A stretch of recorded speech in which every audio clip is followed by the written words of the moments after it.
সেদিন ছিল আমাদের তেল হলুদ ছাড়া রান্না করার ও খাওয়ার দিন। হাই অ্যান্ড গুড মর্নিং সবাইকে। প্রত্যেক বছরের মতো এই দিনটা আমরা সবাই পজিটিভ এনার্জির সাথেই শুরু করি আর এই দিনটার অপেক্ষাও করে থাকি। তার কারণটা পরে বলছি।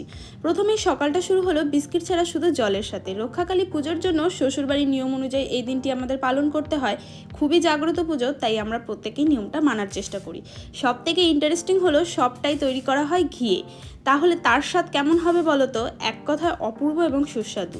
সকালে ঘিয়ে ভাজা গোলা রুটি, দুপুরে ঘিয়ে তৈরি আলুর তরকারি, কোনো রকম হলুদ ব্যবহার না করে। নিয়মের মধ্যে এটাও রয়েছে গ্যাসে বসিয়ে ফোড়ন দেওয়া যাবে না, কিন্তু যাই হোক, এই রান্নাটা খাওয়ার জন্য এতটুকু নিয়ম করাই যায়, কি বলো? তো এইদিকে আমার তরকারিও তৈরি, তাই তাড়াতাড়ি স্নান পুজো দিয়ে গরম গরম ভাতের সাথে এই তরকারি ডাল ভাত খেতে বসে পড়লাম। আবার শুভমও খেয়ে কমপ্লিমেন্ট করলো, দারুণ খেলাম আজকে। বেশ ভাত ঘুম সেরে তারপর শুকনো জামা কাপড়গুলো এক এক করে ভাঁজ করে রাখলাম। আবার এ পুজোর আরেক নিয়ম হলো রাতে কোনো রকম লবণ খাওয়া যাবে না, তাই একটু রাতে পায়েস করে নিয়েছিলাম আর সঙ্গে করেছিলাম রুটি। শ্বশুরবাড়িতে পরোটা বা লুচি করা হয়, কিন্তু বেশি রিচ খাবো না বলে রুটিটাই বেস্ট অপশন। তো আমরা এখন খাই, আর তোমাদের ভিডিওটা ভালো লাগলে লাইক করে দিও। টাটা।